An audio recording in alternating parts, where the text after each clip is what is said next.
Ao longo do tempo que eu fiz biomedicina, eu fiz um mestrado, eu dei aula numa faculdade e observei o seguinte, eu observei os 3 maiores erros que qualquer estudante faz. Olha, se você entrou nesse vídeo, provavelmente você faz medicina ou você pensa em fazer. Se você conseguir identificar os erros em você e corrigi-los, a faculdade, qualquer faculdade, vai se tornar muito mais fácil. Olha, eu me chamo Juliano e em 2025 eu me formo médico e eu vou te dizer que ao longo desses 5 anos eu passei por muitos períodos, uns mais fáceis e outros mais difíceis. E agora, no meu último ano do curso, eu resolvi montar esse canal aqui no YouTube, justamente para trazer o conhecimento que eu tenho, o conhecimento que eu obtive ao longo desses anos para ajudar você. Primeiro, quer dizer que o fato de ser médico, ele é difícil.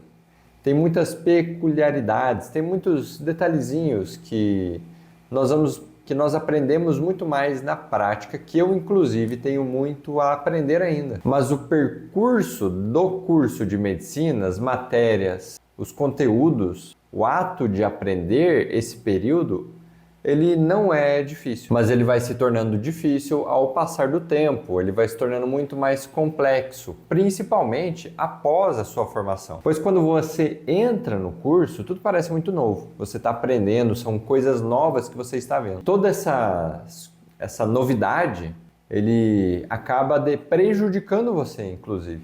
Pois você não consegue ter um foco determinado no que você realmente quer. Talvez, principalmente em faculdades que são integrais, que você tem um período integral, como no caso de medicina ou odontologia, por exemplo. E essa gama de possibilidades, elas devem ser exploradas muito bem, mas muita gente quando entra, eles não fica totalmente perdido e não consegue explorar muito bem as nuances e muitas vezes precisa de fato de um guia, de alguém para orientá-lo. Olha, aqui eu vou falar por enquanto. Eu mudei um pouquinho o cenário, eu trouxe uma planta. Olha, eu vou começar pelo primeiro erro que todo estudante comete. E um erro de fato é muito simples e muito óbvio. Como eu digo, às vezes o óbvio ele precisa ser dito, pois o óbvio, de tão óbvio para alguns, não é para os outros. Então, quando você tem uma falta de organização, tudo que você estuda, tudo que você está aprendendo, se torna muito mais dificultoso. O fato de você conseguir se organizar vai melhorar muito a sua graduação. Deixe aqui nos comentários se você se sente perdido na faculdade, que eu vou te ajudar. Mas a melhor forma de você se organizar é fazer o seguinte. Eu não quero que você tenha um cronograma de estudos muito determinado. Eu não quero que você tenha hora para ir na academia, eu não quero que você tenha hora para estudar. É óbvio que alguns compromissos eles são limitados. O horário é aquele horário, não tem o que fazer. Você tem aula, você tem que ir na aula. Uma consulta médica, você tem talvez algum horário de preferência para ir na academia. Então a organização nos estudos na faculdade, ela é muito melhor visualizada quando nós colocamos tudo isso no papel. Tudo isso tanto de forma digitalizada quanto de forma analógica, né, no papel.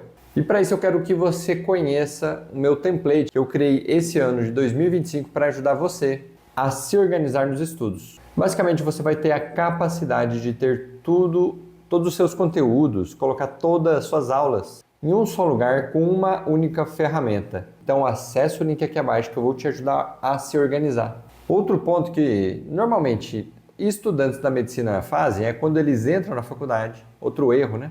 Quando eles entram na faculdade, eles começam a se deslumbrar com tudo. É liga acadêmica, iniciação científica, monitorias. São diversas atividades extracurriculares que ele faz. Eu quero que você, nesse momento, se priorize. Priorize o que você vai fazer. Procure saber, não chega na faculdade querendo fazer tudo. Isso vai ser um grande erro. Eu quero que você chegue na faculdade, no seu primeiro dia de aula, você está no primeiro semestre, você está no primeiro ano, e conheça primeiro. Conheça as ligas acadêmicas, caso você queira. Participe das coisas de forma muito mais eclética. Se você não gosta tanto de esportes, participe dos esportes. Se você não gosta tanto de uma matéria, participe da outra matéria que você não gosta. Tente ser mais eclético possível para vivenciar o máximo que você conseguir. durante esse período inicial, principalmente. Quando você entender o que você de fato quer, todas aquelas experiências que você tiver vai te ajudar a focar no que for necessário. Você não vai mais perder tempo com bobagens. Você não vai mais perder tempo com suas escolhas erradas. E agora, o terceiro erro que os estudantes cometem. Na verdade, não é um erro, é uma forma de visão do mundo. Você talvez não esteja ali na faculdade porque você de fato quer. Talvez você esteja obrigado. Talvez você esteja lá para agradar seus pais, porque eles quiseram, eles estão pagando. Então a falta de comprometimento vai afetar diretamente como você enxerga. Se você vai tornar a medicina muito mais difícil, se você vai tornar aqueles 6 anos muito mais difíceis, ou se você vai tornar aqueles 6 anos muito mais fáceis. O fato da medicina ser difícil ou fácil depende muito da forma com que você lida com ela logo no início. Então a falta de comprometimento, a falta de encarar aquela graduação como algo que deve ser feito muito bem, como algo que deve ser encarado de forma séria, vai definir uma parte do seu futuro. Eu quero que você se pergunte, será que é isso mesmo que você quer? Será que a faculdade de medicina ou qualquer outra área é realmente o que você deseja? Se você quer tornar a faculdade muito mais fácil ou muito mais difícil, isso depende de você. Então aproveite e assiste esse próximo vídeo e me conte aqui, a faculdade de medicina é difícil?